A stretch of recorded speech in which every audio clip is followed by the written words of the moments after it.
Captain Jake Morrison stood on the bridge of the UES Aurora and watched the stars through the main screen. The ship moved slowly through space near the Outer Rim territories where few people traveled. Jake had been a space captain for 20 years, and he liked the quiet of deep space. His crew was small, but good at their jobs. Dr. Lisa Martinez walked onto the bridge carrying her data pad. She was the ship's chief scientist who studied alien life forms. Lisa had dark hair and curious eyes that always seemed to be looking for something new. She stopped next to Jake's chair and showed him the screen. "Captain, we are getting a strange signal," Lisa said. "It's not like anything I have seen before." Jake looked at the data on her pad. The signal came in waves and had patterns. That seemed like language. "Where is it coming from?" he asked. Lisa pointed to a section of space ahead of them. "About 2 hours away at our current speed. The signal is weak, but it keeps repeating the same message." Commander Ryan Blake heard them talking and came over. Ryan was the ship's military advisor, and he always worried about dangers. He was tall, with gray hair and serious eyes. "Could it be a trap?" Ryan asked. Pirates sometimes use fake distress calls. Jake thought about this. The Outer Rim was known for pirates and other dangers, but something about this signal felt different. "What do you think, Lisa? Does it sound like a real distress call?" Lisa studied her pad again. "The patterns suggest panic and desperation. If someone is faking this, they are very good at it. I think we should investigate." Jake made his decision. "Set course for the signal, but keep our weapons ready, Ryan." The Aurora changed direction and moved toward the source of the signal. As they got closer, the signal became stronger and clearer. Lisa worked to translate the alien language. After an hour, she had enough to understand the basic message. "Captain, they call themselves the Villani," Lisa said with excitement. "They are asking for help. Their planet is dying." Jake felt his stomach tighten. Dying planets usually meant millions of people in danger. "What kind of help do they need?" Lisa continued reading the translation. "Their sun is aging too fast. The planet is getting too hot for them to live on. They say they have maybe 6 months before everyone dies." Ryan shook his head. "That's terrible, but what can we do? We're just one research ship." "We have to try something," Lisa said. "They sound desperate." The Aurora reached the area where the signal came from. On the main screen, they saw something that made everyone stop, talking. Hundreds of small ships filled the space around them. The ships looked old and damaged. Many had holes in their sides or missing parts. "Those are refugee ships," Jake said quietly. "They're already running from their planet." Lisa scanned the ships with the Aurora's sensors. "Captain, some of these ships don't have enough life support. People are dying out there." Jake felt anger rise in his chest. No one should have to watch their world die. "Open a channel to the nearest ship." The main screen changed to show the inside of one of the refugee ships. A blue-skinned creature with large eyes looked back at them. The creature had gills on the sides of its neck that moved like it was breathing water. This was a Villani. "I am Captain Jake Morrison of the human ship Aurora," Jake said. "We received your distress call. How can we help?" The Villani's eyes grew wider. "Humans," it said in broken English. "We know of humans. You are new to the galaxy. Why do you want to help us?" "Because you need help," Jake said simply. The Villani seemed surprised by this answer. "Our world dies. The Galactic Council says helping us costs too much. The big powers have more important things to do. We must find new homes, but our ships are old. Many of us will die in space." Lisa stepped forward. "Tell us about your planet. Maybe we can think of something." The Villani explained that their sun had started burning hotter and faster than normal. Scientists didn't know why, but they knew the result. In 6 months, the planet would be too hot for the Villani to survive. The oceans would boil away and the atmosphere would burn off. "The Council species have the technology to help," the Villani said. "They could move our planet or fix our sun or build us new homes. But they say it costs too much money and takes too much time. They offer us colony ships, but only enough for half our people." Jake felt sick. The Galactic Council was supposed to help all species, but they were willing to let billions die because it was expensive. "How many people are on your planet?" 8 billion Villani remain," the creature said. "We have ships for maybe 3 billion. The rest will die with our world, Ryan whispered to Jake. Captain, we can't save 8 billion people. We don't have that kind of technology or resources, but Jake was thinking. Humans had been part of the Galactic Council for 50 years.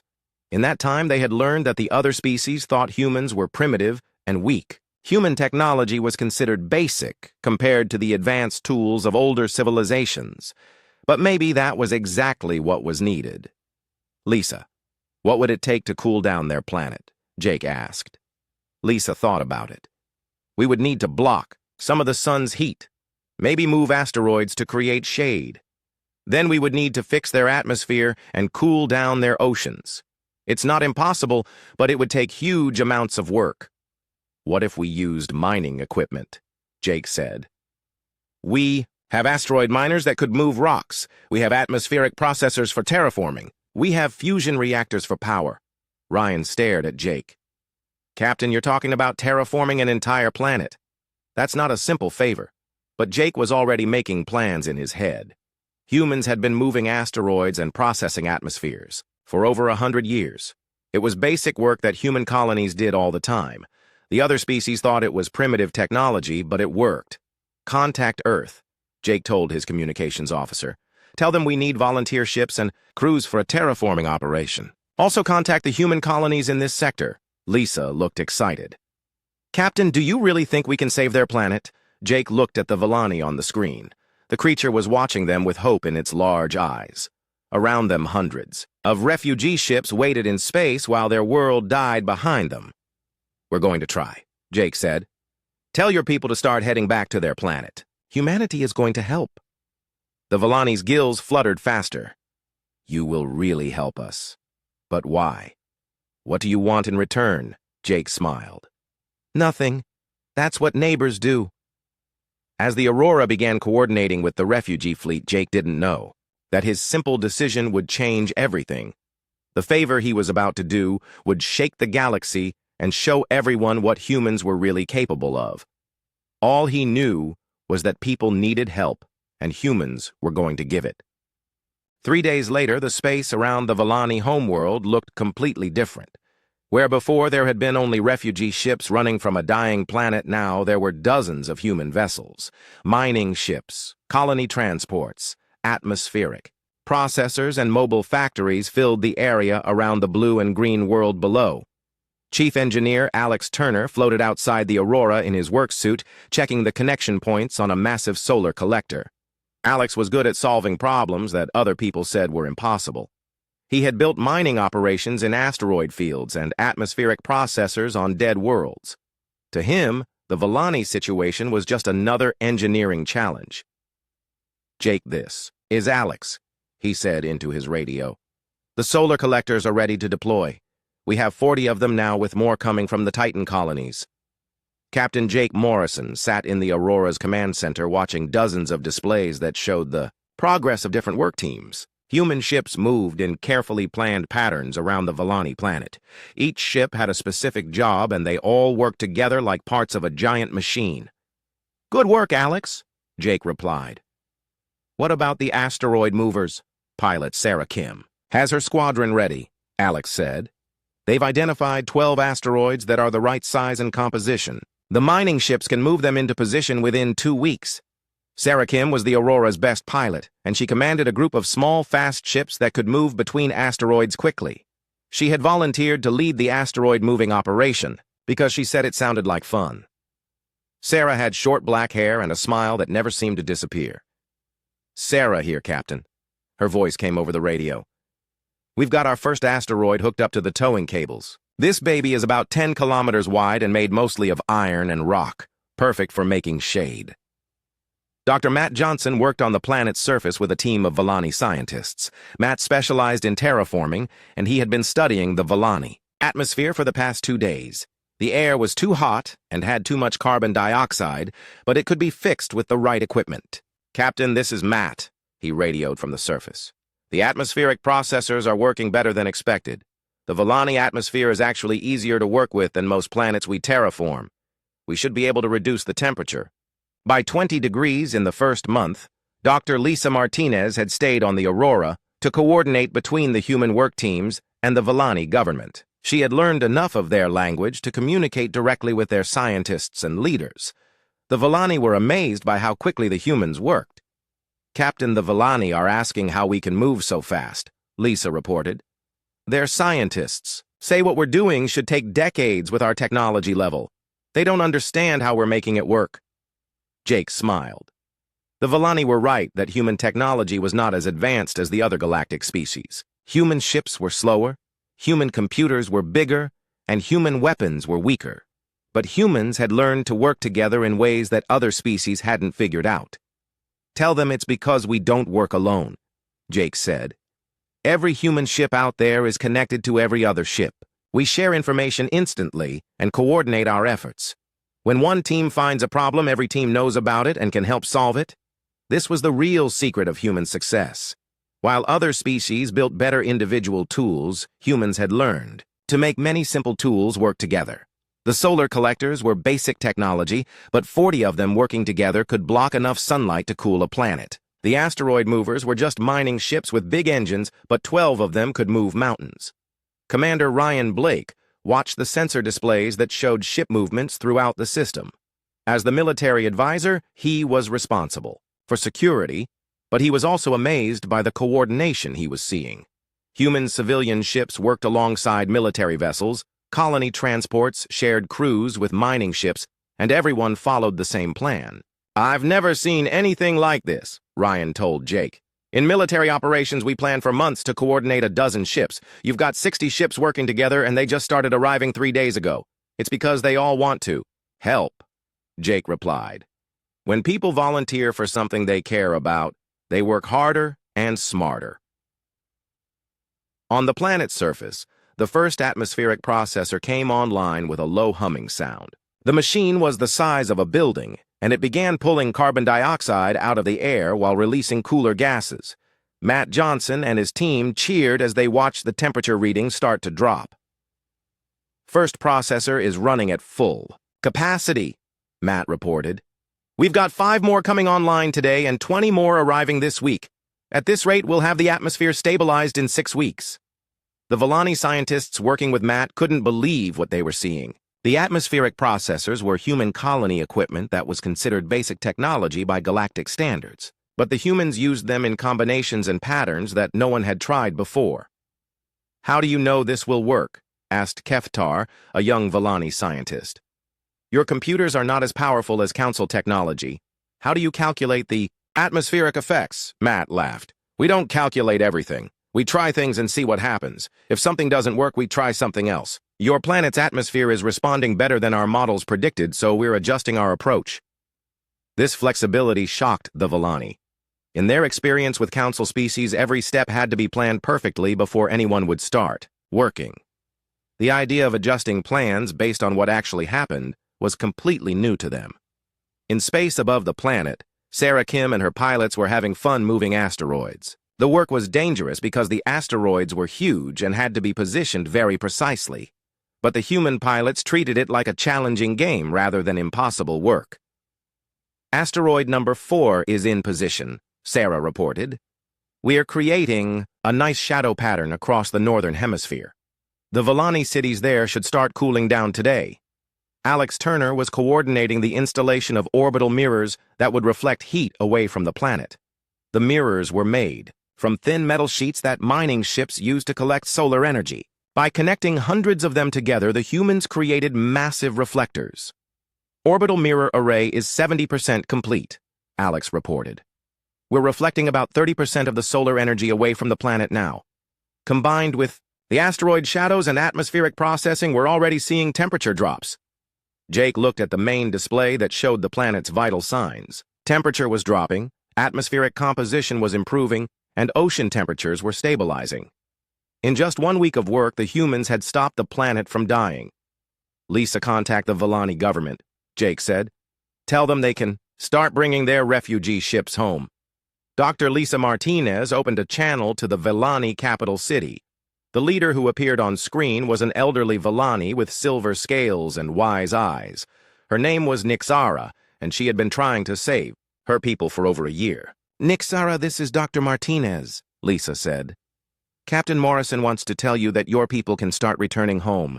The planet is safe. Nixara's gills fluttered with emotion. Safe. You mean truly safe. The dying has stopped. The dying has stopped, Jake confirmed. Your planet will be cooler and more comfortable than it was before. We're also leaving equipment to maintain the atmosphere and orbital mirrors. Your world will be protected. Nixara was quiet for a long moment. Captain Morrison, why did humans do this for us? We are not allies. We have no trade agreements. You gain nothing from helping us. Jake thought about how to explain something that seemed obvious to him. Nixara, 8 billion people were going to die. We had the tools and knowledge to prevent that. How could we not help? The council species have better tools and more knowledge, Nixara said. They said helping us was too expensive and too difficult. Then they were wrong, Jake said simply. As refugee ships began returning to the Volani homeworld, sensors throughout the galaxy were recording what the humans had accomplished. Other species were analyzing the human methods and trying to understand how such primitive technology had achieved impossible results. In council chambers and military headquarters across the galaxy, important people were asking the same question. What else? Were humans capable of that no one had noticed yet? The emergency session of the Galactic Council had been called faster than any meeting in the organization's history. In the Great Chamber on the Council, homeworld representatives from every major species gathered to discuss what they were calling the human incident. The chamber was filled with tension and confusion as species that rarely agreed on anything found themselves united in their shock. Councillor Zarthik of the Korthax Empire stood at the central speaking platform. Zarthik was an insectoid creature with 4 arms and compound eyes that reflected light like mirrors. The Korthax were known as the galaxy's greatest military power, and they did not like surprises. Zarthik's voice clicked and buzzed as he spoke. Fellow councillors, we have a problem, Zarthik announced. 3 weeks ago, the human species performed what they call a favor for the Volani. In that time, they accomplished something that our best scientists said would take 50 years and cost more resources than most species possess. Murmurs filled the chamber as representatives looked at the data displays showing before and after. Images of the Volani homeworld. The transformation was impossible to deny. A dying planet had become a green and blue paradise in less than a month. Ambassador Elena Cross sat in the human section of the chamber feeling very alone. Elena was a calm woman with gray hair who had represented humanity in the council for 10 years. In all that time, the other species had treated humans as a minor power with limited abilities. Now every eye in the chamber was focused on her with suspicion and fear. Ambassador Cross, Zarthik said, turning his compound eyes toward her. Perhaps you can explain how your primitive species accomplished this miracle. Elena stood slowly and walked to the speaking platform. She had prepared for this moment, but she still felt nervous facing the most powerful beings in the galaxy. Councillor Zarthik, there was no miracle. We used standard terraforming technology and basic coordination. Basic coordination, came a voice from the Silicon Brotherhood section.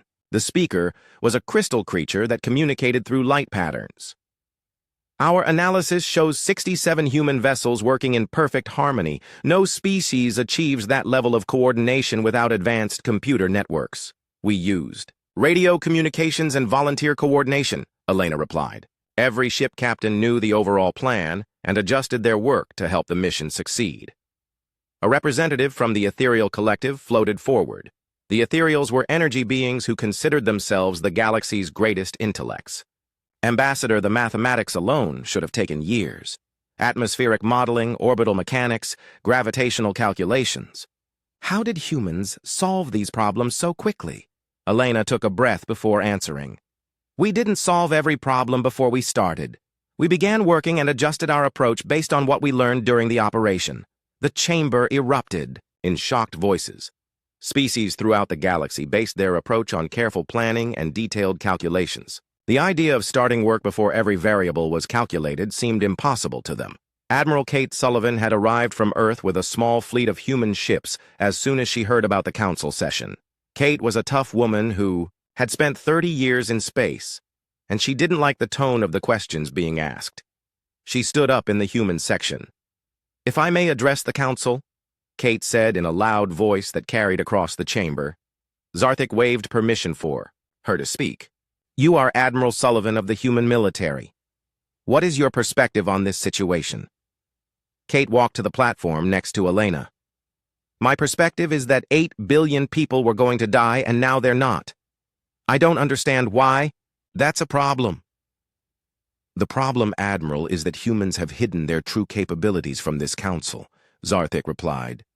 You present yourselves as a minor species with limited technology while possessing the ability to terraform planets. In weeks, we didn't hide anything, Kate said firmly. We submitted full reports on all our technology and capabilities. Every tool we used at Vellani was in those reports. A representative from the Aquatic Alliance spoke up. But you never demonstrated this level of coordination and efficiency. Our intelligence services rated human capabilities as minimal. Elena stepped forward. That's because no one ever asked us to help with anything important. For 50 years, this council has given humanity minor tasks and ignored our suggestions for major projects. Because your technology is primitive, Zarthik stated. Human computers are larger and slower than ours. Human ships are less advanced. Human weapons are weaker. That's all true, Admiral Sullivan agreed. But apparently we use our primitive technology better than you use your advanced technology. General Troy Adams had accompanied Admiral Sullivan from Earth specifically for this meeting. Troy was a strategic planner who understood how human military think and differed from other species. He requested permission to speak. Counselors, I think there's been a fundamental misunderstanding, Troy said. You've been measuring human capabilities by looking at our individual tools and technologies. But humans don't work as individuals. We work as groups. All species work in groups, protested the Silicon Brotherhood representative. Not like humans, Troy replied. When we terraform a planet, we don't send one ship with advanced technology. We send many ships with simple technology and coordinate their efforts. The result is more effective than any single advanced system. Elena brought up a holographic display showing the Vellani operation. Look at how we moved the asteroids. Each human ship can only move small rocks, but 12 ships working together can move mountains. Our atmospheric processors are basic, but 25 of them working in sequence can change a planet's climate. This is the source of our concern, Zarthik said. If humans can coordinate primitive technology to achieve advanced results, what else might you be capable of? The question hung in the air as every representative considered the implications. For 50 years, they had dismissed humanity as harmless because human individual capabilities seemed limited. Now they realized they had been measuring the wrong thing. Nixara of the Vellani had been given permission to address the council as a witness to human actions. She stood gracefully and moved to the speaking platform. Honored counselors, I have seen what humans can accomplish when they choose to help others. Tell us what you observed, requested the ethereal collective representative. I observed humans work without stopping for 3 weeks, Nixara said. I observed them share resources freely between ships and crews. I observed them solve problems by talking to each other and trying new approaches.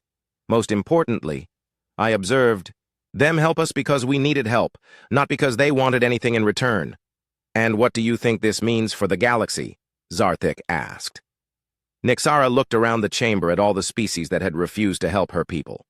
I think it means the galaxy has been asking the wrong questions. Instead of asking who has the most advanced technology, perhaps we should ask who is most willing to use their technology to help others. The chamber fell silent as representatives considered this perspective. Many species had focused so much on advancing their own technology that they had forgotten why technology existed in the first place. Elena took advantage of the silence to make humanity's position clear. Counselors, humanity requests no special treatment or recognition for what we did at Vellani. We simply ask that other species stop underestimating our willingness to help when help is needed. And what if we determine that human capabilities pose a threat to galactic stability? Zarthik asked. Admiral Sullivan stepped forward. Then you'll have learned nothing from what happened at Vellani. Humans are not a threat to anyone unless they threaten people who need our help, Zarthik's compound. Eyes reflected the chamber lights as he considered this statement. Around the chamber, other representatives whispered among themselves as they tried to understand what this meant for their own civilizations. The session ended without any formal conclusions, but everyone present knew that something fundamental had changed. The quiet species from the third planet of an ordinary star had revealed capabilities that no one had suspected. More importantly, they had demonstrated values that made their capabilities even more significant.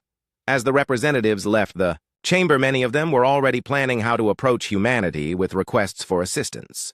Others were wondering what would happen if humans ever decided to stop being helpful and started being hostile. The favor humanity had done for the Volani was causing shockwaves that would reshape the galaxy.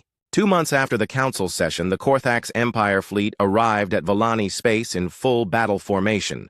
40 warships dropped out of hyperspace and took positions around the planet that humans had saved. The lead ship was the massive dreadnought Domination commanded by war leader Vextar, who had never lost a battle. Captain Jake Morrison watched the Korthax ships on his display screen and felt his stomach tighten. The Aurora was still in orbit, around Volani, along with a dozen other human vessels that were finishing the terraforming work. Against 40 Korthax warships, they didn't stand a chance in a traditional fight. "Captain, we're receiving a transmission from the Korthax flagship," reported Lieutenant Amy Foster from the communications station. Amy was young, but she had a gift for understanding tactics and strategy that impressed everyone who worked with her. "Put it on screen," Jake ordered. War leader Vextar appeared on the main display. He was a typical Korthax with 4 arms, compound eyes, and mandibles that clicked when he spoke. Behind him, the bridge of his ship showed weapon systems charging. "And crews preparing for battle. Human vessels, you are ordered to withdraw from this system immediately," Vexatar announced. "Your unauthorized terraforming operation violates galactic law and threatens the stability of the Council." Jake stood up slowly. He had been expecting this confrontation since the council session, but he had hoped it would not come to violence. "War Leader, this is Captain Morrison. We are completing humanitarian assistance at the request of the Volani government. We have no intention of withdrawing." "Then you will be removed by force," Vextar replied. "You have 1 hour to begin departure, or we will consider you hostile invaders." The transmission ended, and Jake immediately opened channels to the other human ships in the system. Captain Ben Rogers of the UES Defiant responded first. Ben commanded a converted cargo hauler that carried mining equipment and construction drones. "Jake, what's our play here?" Ben asked. "My ship has some defensive weapons, but nothing that can scratch a Korthax dreadnought." Commander Jess Taylor joined the channel from the surface, where she had been supervising the installation of permanent atmospheric processors. Jess led a small force of human marines, but they were equipped for construction work, not military combat. "We've got about 200 people on the surface," Jess reported. "The Volani are offering to hide us, but I don't think we should abandon the equipment we've installed." Dr. Carl White had been working on quantum calculations for the orbital mirror arrays, but his background in physics made him useful for defensive planning. "Captain, I've been analyzing the Korthax ship formations. They're positioned for a traditional assault, but they're not expecting unconventional tactics." Jake looked at the tactical display showing the positions of all ships in the system. The Korthax had arranged themselves in standard military formations. That would be effective against other military fleets. But the human ships were not a military fleet, and Jake was starting to think that might be an advantage. "Amy, contact all ships and coordinate with Jess on the surface," Jake ordered. "I want every piece of equipment in this system connected to our communication network. Mining drones, construction robots, atmospheric processors, everything." Amy looked confused, but began sending the connection protocols to every human device in the system. "Captain, what are you planning?" "Something the Korthax won't expect," Jake replied. As the hour deadline approached, Jake opened a channel to War Leader Vexatar. "War Leader, this is Captain Morrison. We need to talk." Vexatar appeared on screen again, looking impatient. "Human, there is nothing to discuss. Withdraw your ships or face the consequences." "I want to understand something," Jake said. "Why does the Korthax Empire care about human terraforming operations? We're not threatening your territory or your interests. You are demonstrating capabilities that were hidden from the Council," Vexatar replied. "Species that hide their true strength are always planning something dangerous." "What if I told you that we're not hiding anything?" Jake said. "What if I showed you exactly how we accomplish the Volani terraforming?"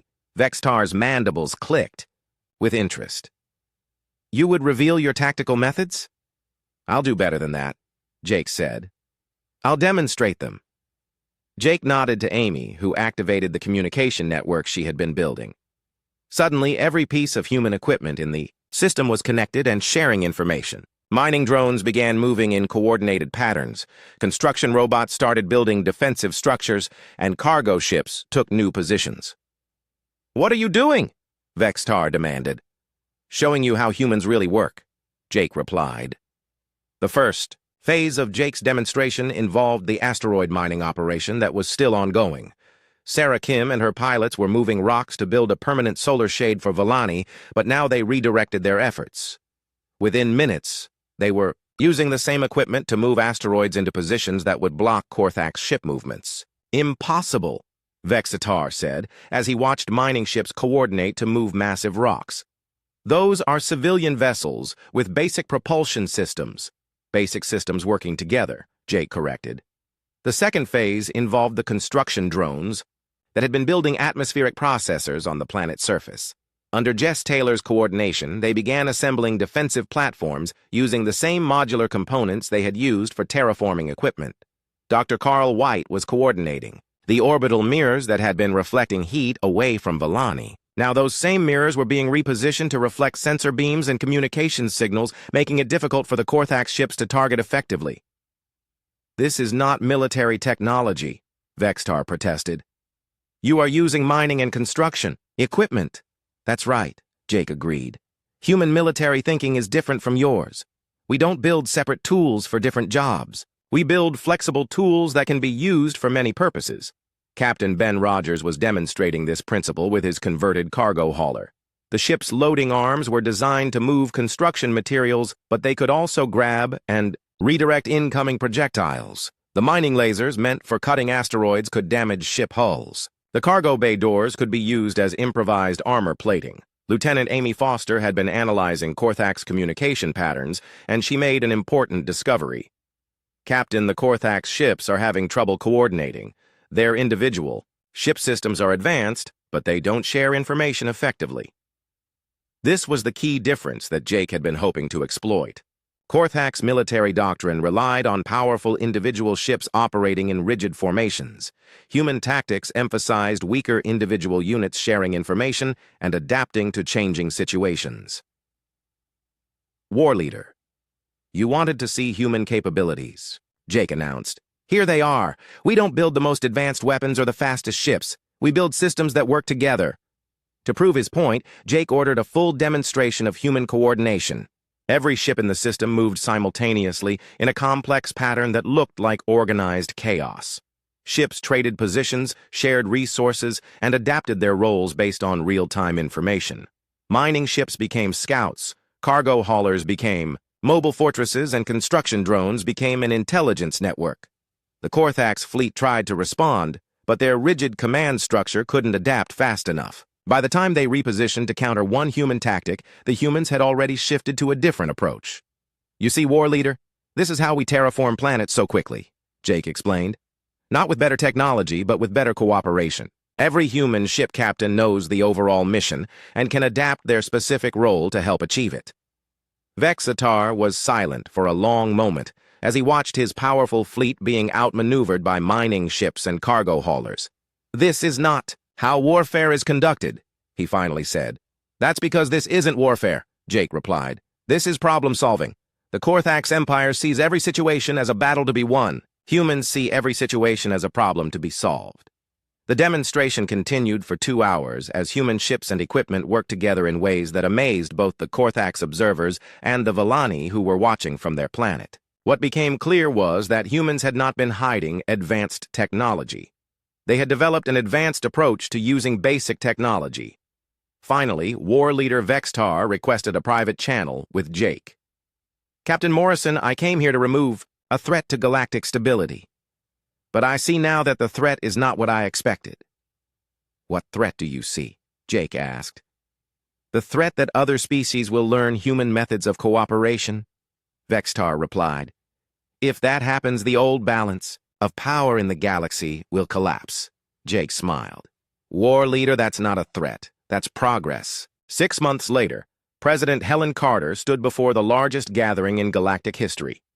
The Great Assembly Hall on the Council homeworld had been expanded 3 times to accommodate representatives from over 200 species. Many of these species had never participated in council meetings before, but the events at Vallani had changed everything. Helen was a calm woman with silver hair who had led Earth's government for 8 years. She had never expected to address the galaxy, but the requests for human assistance had grown so numerous that a new approach was needed. Behind her on the stage sat representatives from dozens of species that had worked with humans on various projects over the past months. "Fellow beings of the galaxy," Helen began. "6 months ago, a human ship captain made a simple decision to help people in need. That decision has taught all of us something important about what we can accomplish when we work together." In the audience, Captain Jake Morrison sat with his crew from the Aurora. Jake wore his dress uniform, but he still felt more comfortable on a starship bridge than in a formal assembly. Next to him, Dr. Lisa Martinez took notes on her pad as she continued her studies of galactic cooperation patterns. The Galactic Assistance Initiative begins today, Helen continued. This is not a human program or a council program. It belongs to every species that chooses to participate. The goal is simple. When people need help, we will provide it. The audience murmured with interest and some concern. Traditional galactic politics focused on trade agreements, territorial disputes, and technological advancement. The idea of helping others without expecting something in return was revolutionary for most species. Dr. Jim Harrison stood up from the human delegation. Jim had spent the past months developing the organizational structure for the new initiative. "The system works like this," Jim explained. "Any species can request assistance with any problem. Available species volunteer to help based on their capabilities and resources. No one is required to participate, but everyone is welcome to contribute." Young Keftar of the Vallani had become an enthusiastic supporter of human cooperative methods. He stood to address the assembly. "Honored delegate, 6 months ago my world was dying, and the galaxy said helping us was too expensive. Today, my people swim in clean oceans under a stable sun because humans showed us that cooperation is more powerful than any technology." Applause filled the hall as representatives remembered the transformation of the Vallani homeworld. The success of that operation had inspired similar projects throughout the galaxy as species began experimenting with human-style cooperation. Captain Nina Parker had been chosen to lead the new Human Assistance Corps that would coordinate humanity's participation in the initiative. Nina was an experienced starship captain who had volunteered for the most dangerous missions during her career. "We've already received 47 requests for assistance," Nina reported. "Projects range from asteroid mining operations to atmospheric restoration to refugee resettlement." One of the most surprising supporters of the new approach was war leader Vextar of the Korthax Empire. After his confrontation with human ships, at Vallani he had spent months studying human tactical methods. Now he stood to address the assembly. "The Korthax Empire has always measured strength by the power of individual warriors and weapons," Vextar announced. "Humans have taught us that true strength comes from warriors working together effectively. We wish to learn these methods." The hall erupted in shocked voices. The Korthax had been the galaxy's most aggressive military power for centuries. Their request to learn cooperation instead of conquest represented a fundamental shift in galactic politics. Ambassador Elena Cross had worked tirelessly to build bridges between humans and other species since the Vallani incident. She stood to respond to the Korthax request. "War leader, the methods we use are not secret. They are based on communication, flexibility, and shared goals. Any species can learn them, but they require abandoning rigid hierarchies in favor of voluntary cooperation." A representative from the Silicon Brotherhood asked the question that many species were thinking. "Ambassador, what if some species use human cooperation methods for aggressive purposes? Coordinated fleets could be more dangerous than..." Individual ships. Helen Carter returned to the speaking platform to address this concern. "That's always been a risk with any technology or technique. But we've learned something interesting over the past 6 months. Species that truly adopt cooperative methods tend to become less aggressive, not more. When you're working with others, toward shared goals, you spend less time fighting them."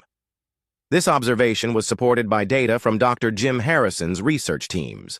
Species that had participated in joint assistance projects reported decreased conflicts with their neighbors and increased focus on solving mutual problems. Nick Sarah of the Villani had been elected to represent smaller species in the new galactic structure. The old council system gave the most powerful species the most influence, she said. The assistance initiative gives every species a voice based on their willingness to help others. This creates better representation for all of us. The transformation was already visible in the assembly hall. Instead of rigid delegations separated by species barriers, the seating had been reorganized around project teams and working groups. Engineers from different worlds sat together to discuss technical challenges. Doctors from various species shared medical knowledge. Pilots compared notes on ship handling techniques. Captain Jake Morrison was invited to speak as the person whose decision had started the galactic transformation. Jake walked to the platform feeling nervous about addressing so many important people. 6 months ago, I made what seemed like a simple choice, he said. People needed help and we could provide it. I never imagined that choice would lead to all of this. Jake gestured around the hall at the mixed groups of species working together. But I think this was always possible. Every species here has knowledge and abilities that could help others. We just needed to start sharing them. Dr. Lisa Martinez had compiled statistics on the assistance projects completed in the past 6 months. The results were impressive, even by galactic standards. We've restored atmospheres on 12 worlds, moved populations away from solar flares, established food production systems for refugee communities, and solved resource shortages for 34 different civilizations, she reported. The key to this success was the human approach of using simple tools in coordinated ways, rather than waiting for perfect solutions. Species throughout the galaxy were learning that partial solutions implemented quickly often worked better than perfect solutions that took years to develop. One of the most remarkable changes was in how species viewed their own capabilities. Civilizations that had considered themselves technologically inferior discovered they had knowledge and skills that advanced species needed. The rigid hierarchy of the old galactic order was being replaced by a network of mutual assistance. Commander Ryan Blake had been analyzing the security implications of the new cooperative approach. The galaxy is actually more stable now than it was before, he reported. When species are working together on assistance projects, they're not plotting against each other. Shared projects create shared interests.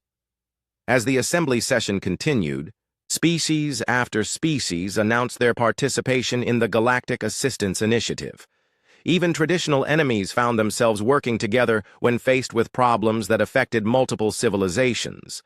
President Helen Carter concluded the session with a statement that would be remembered throughout galactic history. Today we have learned that the most powerful force in the universe is not any weapon or technology. It is the willingness of different people to help each other.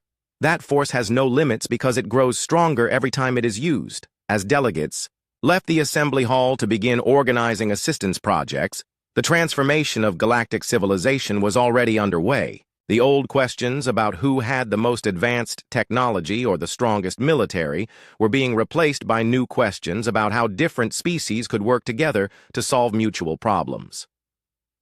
Captain Jake Morrison stood on an observation deck looking out at the stars that filled the night sky above the council homeworld. Dr. Lisa Martinez joined him, and they watched ships from dozens of species departing to work on assistance projects throughout the galaxy. "Do you think it will last?" Lisa asked. "This new way of doing things." Jake smiled as he watched a joint fleet of human and Korthax ships heading out to help a species whose star was becoming unstable. "I think it will last because it works," he said. "And because, once people learn how good it feels to help each other, they don't want to go back to fighting."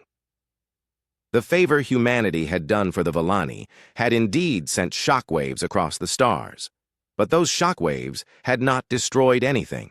Instead, they had built something new. A galaxy where the greatest honor came not from conquering others, but from helping them. A galaxy where cooperation was more valued than competition. A galaxy where a simple favor between neighbors could change everything.